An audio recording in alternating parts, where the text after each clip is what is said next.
Let's go a few miles north of where we are to Evanston and talk about the Northwestern Wildcats.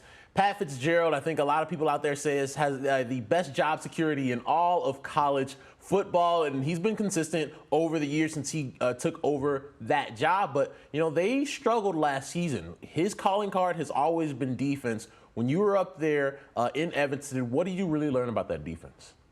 Yeah, I think you're right, Russell. When they've been really good, they've had a great defense and they've had a quarterback who can change the game. And so I start to look at their defense and I ask that question, have they actually gotten better? Last year was their first year under defensive coordinator Jim O'Neill. They had Hankowitz, who was their defensive coordinator for many years. This guy was a wizard. He ended up retiring from the game. Defense took a big step backwards this year.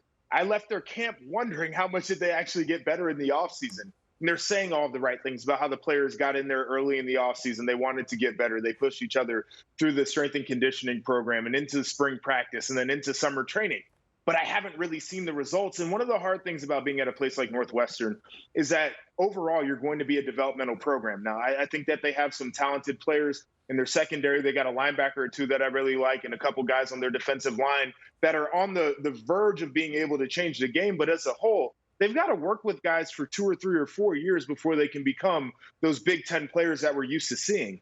I'm not exactly sure that was achieved this offseason. So as we get into games, we'll get a better feeling of what this team actually looks like. But right now, that defense leaves a lot to be desired.